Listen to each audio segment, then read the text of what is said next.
ये है दिल्ली दर्पण।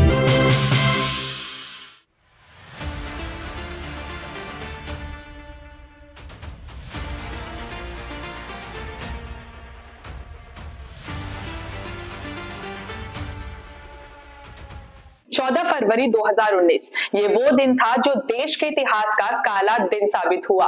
इस दिन जम्मू कश्मीर नेशनल हाईवे पर सीआरपीएफ बस पर आतंकवादियों ने हमला कर दिया था। इस आतंकवादी हमले में देश के 40 से ज्यादा जवान शहीद हो गए। इस आतंकवादी हमले के बाद देश में एक गम का माहौल भी था। पुलवामा आतंकी हमले से जुड़े कई ऐसे राज हैं, कई ऐसी बातें हैं जो आज तक किसी को भी पता नहीं चल पाई।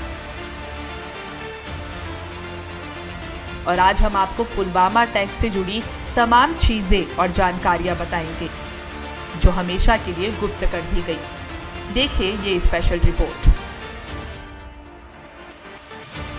14 फरवरी 2019 को जम्मू श्रीनगर राष्ट्रीय राजमार्ग पर भारतीय सुरक्षा कर्मियों को ले जाने वाले सीआरपीएफ के वाहनों के काफिले पर आत्मघाती हमला हुआ, जिसमें सीआरपीएफ के 40 से ज्यादा जवान शहीद हो गए।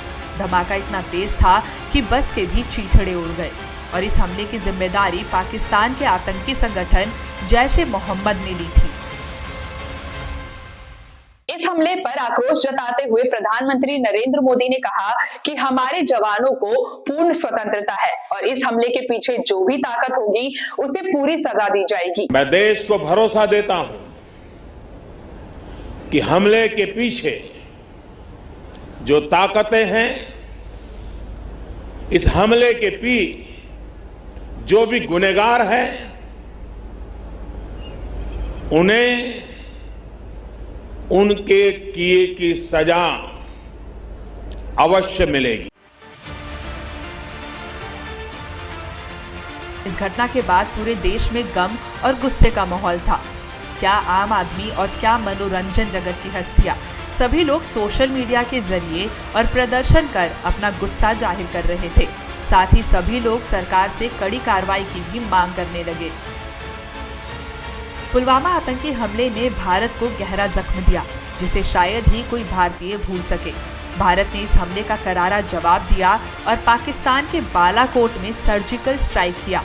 26 फरवरी 2019 का वो दिन था जब भारतीय जवानों ने बालाकोट में घुसकर एयर स्ट्राइक के जरिए आतंकवादियों के शिविरों को नष्ट कर दिया।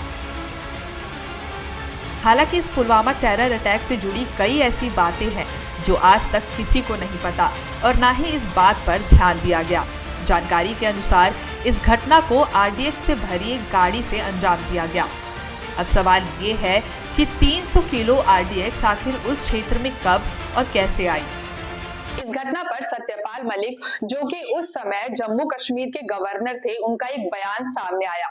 उन्होंने इस बयान में कहा कि ये घटना हमारी वजह से हुई है। अगर हम जवानों को एयरक्राफ्ट दे देते तो ये घटना नहीं हुई होती।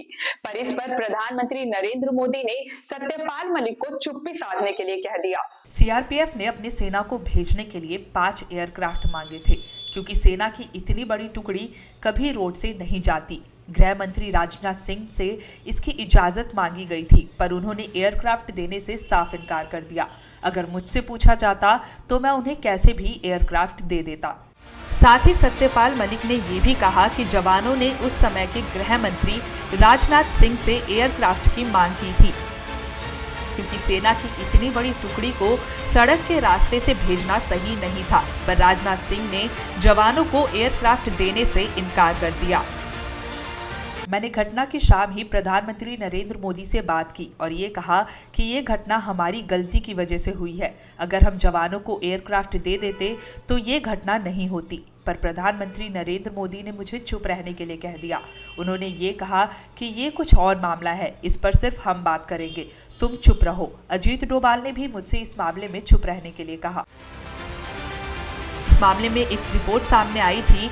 उस रिपोर्ट के मुताबिक हमले से कुछ दिन पहले केंद्र सरकार को इंटेलिजेंस ब्यूरो और कश्मीर पुलिस से कम 11 खुफिया सूचनाएं मिली थी।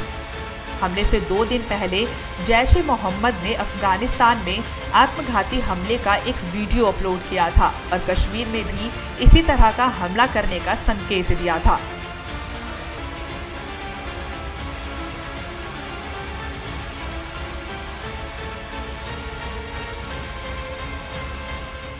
पुलवामा अटैक पर सत्यपाल मलिक द्वारा किए गए दावे कितने हद तक सही है या गलत है, इसकी पुष्टि कर पाना बेहद मुश्किल है।